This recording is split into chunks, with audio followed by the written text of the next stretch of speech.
من الغريب إننا نقدر نغير السما في الفيديو بالشكل ده، لكن في درس النهاردة هقولك هتعمل ده إزاي. طبعا كلكم شفتوا الانترو اللي موجودة في بداية الدرس، وعرفتوا قد إيه أنا بقدر أغير من سما للتانية في أي فيديو موجود عندي. طبعا ده شيء مألوف ومعروف بالنسبة لو أنا هعمل ده بالنسبة لصور، أو يعني هظبطها على الفوتوشوب، فالموضوع ما بيبقاش صعب وعادي، يعني موضوع بسيط. لكن بالنسبة إن أنا أغير السما بتاعتي في أي فيديو موجود عندي فدي غريبة شوية. لكن هقولك ما تقلقش، تعالى هبسط لك الموضوع بشكل بسيط جدا. هو يعني الطريقة أساسا بسيطة، مش محتاج إن أنا أبسطها، بس مش هننكر إن أنا يعني طريقتي مبسطة برضو. لكن تعالوا مع بعض هنعرف إزاي هنقدر نعمل ده في أي فيديو موجود عندنا. زي ما انتوا شايفين أهو أنا عندي مجموعة من الفولدرات. تمام، أنا هفتح دلوقتي الفولدر ده وهاخد الفيديو ده وهاخد كمان الفيديو ده. هتقولوا لي طب ليه يا سارة ما أخدتيش أي حاجة من الفيديوهات دول واخترتي الفيديوهين دول بس؟ هقول لك استنى لغاية آخر الدرس هتعرف أنا ليه ما اخترتش غير الفيديوهين دول. طبعا أول حاجة هتيجي في دماغكم هي إن مش هينفع نغير السما بتاعة الفيديوهات دي، فأقول لكم أكيد لأ، هنقدر نغير أي سما موجودة عندي في أي فيديو. لكن انتظروا هقول لك هنعمل إيه بالظبط. دلوقتي أهو أنا عندي الفيديو ده أهو، فيديو عادي جدا في سما، أيا كان شكل السما فدي مش عقبة بالنسبة لي أو مش دي الأزمة. هعمل إيه؟ كل اللي هعمله هدخل على effects، وبعد كده هعمل سيرش على حاجة اسمها color key أهو. فين؟ هاخدها أسحب بالcolor key على الفيديو نفسه. بعد كده هيتفتح لي في الإفكت كنترولز الcolor key، يعني هيتضاف عندي. بعد كده هاخد الاي دروبر دي وهاجي على اللون بتاع السما أو على السما وهشاور عليها. فبعد كده هاجي من الcolor tolerance اللي هو التفاوت بتاع اللون، هقدر بقى إن أنا إيه أغير في القيمة بتاعته بالشكل ده أهو. تمام، خلينا نظبط كده. أنا بزود القيمة على قد ما بلاقي إنه السما بتاعتي كل الحدود بتاعتها تمام وهي اتشالت، فأصبح إن الجزء ده مش أسود، الجزء ده بقى يعني شفاف كده عندي، أنا أعرف أحط أي حاجة وراه. هاجي بقى هرفع الفيديو ده على التراك اللي من فوق وهاجي من هنا كده. أنا عندي أهو أكتر من سما، دي فيديوهات، وكمان أقدر إن أنا أضيف أي صورة عندي أهو. شايفين اتغير إزاي؟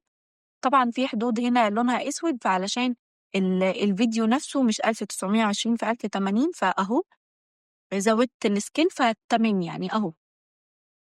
بصوا، هاقدر كمان أشيل السما دي وأحط مثلًا السما دي عادي اللي أنا عايزاه أهو.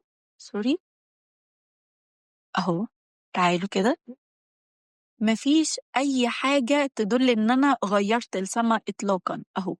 هاقدر كمان أشيل السما دي وآجي مثلًا من البين ده، في دي صور لسما، يعني أي صورة أهو ممكن أسحب دي أهو.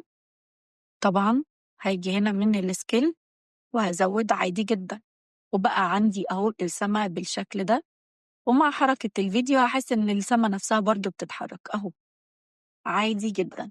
فده كان أول فيديو معايا. تعالوا أقول لكم الفيديو التاني هي نفس الطريقة، بس هنشوف النتيجة مع بعض. دلوقتي أهو إحنا خلّصنا الفيديو ده، خلّينا ندخل على الفيديو التاني.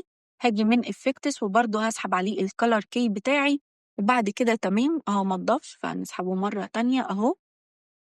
تمام، بعد كده هاجي أشاور له على السما بتاعتي من الcolor tolerance أهو. تمام، خلّيني أهو بازوّد لغاية ما أغطي كل السما بتاعتي.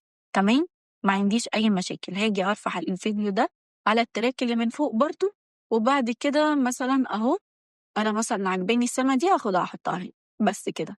الموضوع بسيط جدًا أهو. تمام، إحنا بس محتاجين إن إحنا ننسق ما بين حركة السما وحركة الفيديو، يعني يبقى في تناسق. ممكن كمان أشيل ده أهو وأحط هنا أهو مثلًا السما دي. تمام بالنسبة لي أهو، وآجي أزوّد في الscale بتاعها وتمام جدًا أهو. أهو،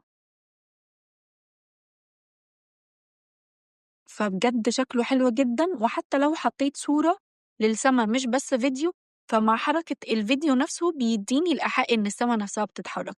لو حطيت فيديو لشكل السما فبرضه ما فيش مشكلة، بس المهم إن أنا أختار يعني فيديو حركة السما فيه تكون فيها تناسق مع حركة الفيديو، لو مثلًا فيديو باعمل zoom in zoom out أيًا كان الحركة، فيبقى الدنيا متناسقة.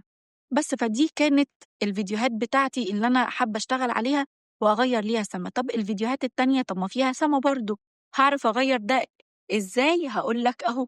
وليه برضه ما اخترتهاش من البداية؟ هاقول لك كل ده بالضبط دلوقتي أهو ثانية. لو أنا مثلًا جيت أخدت أي فيديو من دول بشكل عشوائي أهو مثلًا، ومثلًا هاخد ده كمان، يعني أيًا كان، وهاجي بعد كده أهو هاعمل عليهم select وهاجي فين effects أهي. أنا لمّا عملت عليهم select هاجي أسحب الcolor key فهيتضاف عليهم كلّهم، عليهم هُم الاتنين، فأهو تركاية برضه وإحنا شغالين مع بعض. طيب تمام، بعد ما اتضاف عندي هنا الcolor key هاجي أشاور له على السما، وبعد كده من الcolor tolerance هازوّد كده. بُصّوا، أنا أهو غطيت السما، بس لو تلاحظوا في عندي أهو حاجات هنا بقى لونها أسود وهنا هكذا وأهو في الجبل ده. طيب تعالوا برضه نجرّب هنا.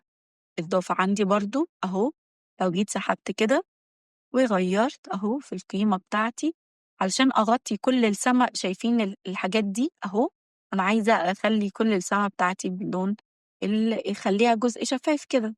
بُصّوا إيه اللي حصل، فهاقول لكم مش المشكلة هنا في لون السما، مش هيفرق معايا، يعني مش مثلًا شكل سما معيّن هاعرف أغيّره والشكل التاني لأ، أي سما هاعرف أغيّرها، بس المشكلة هنا إن عندي في الجزء ده السما واخدة من لون المَيّة برضه، يعني الcolor tolerance ده هو تفاوت اللون، فأي حاجة مقاربة للون بتاع السما موجودة عندي في الفيديو، هكذا برضه هتتشال لمّا آجي أزوّد في الcolor tolerance، فدي مشكلة عندي. طيب هنحلها إزاي؟ هاقول لك استنى، ده الحل بتاعها هيكون في الفيديو اللي جاي اللي هينزل يوم الخميس الساعة 10:00. طبعًا أنتم عارفين إنه بننزّل درس جديد كل يوم اتنين وخميس الساعة 10:00، فده درس النهارده، وحل المشكلة بتاع الموضوع ده استناها في الفيديو اللي جاي. وأتمنى تكون استفدت ويكون الموضوع وصل لك بشكل مبسط ويكون الفيديو عجبك. ولو عجبك ما تنساش تضغط لايك وسبسكرايب لو لسه مش مشترك في القناة علشان يوصل لك كل جديد، وكمان تعرف يوم الخميس إزاي هنقدر نحل المشكلة دي.